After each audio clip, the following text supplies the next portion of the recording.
let's assess our ankle mobility with 2 quick tests that will allow us to see how the ankle joint specifically moves. For the first one, we're gonna line up in front of the wall, kind of down in the half kneeling position or the bottom of a lunge. We're gonna position our big toe 1 hand width away from the wall. So if we go from the edge of the thumb to the edge of the pinky side of our hand, that's where my big toe is going to be positioned.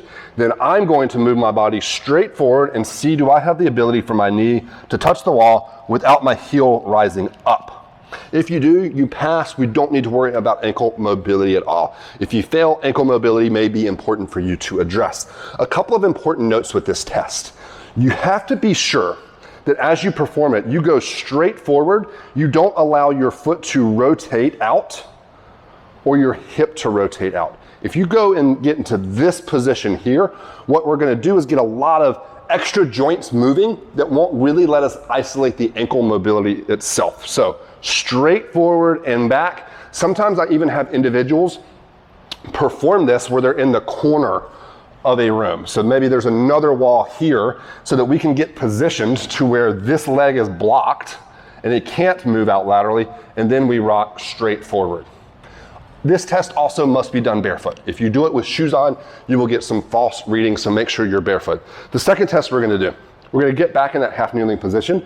I'm gonna come right to where my big toe bends, and I'm gonna hold that position down with 1 hand. So I'm just taking kind of my index finger, thumb, pushing down here, making sure that stays locked down, and then I'm gonna drive my knee out. And I really wanna see if, while maintaining this down, this big toe staying locked down, if I can get about a 20 to 30 degree angle of my shin.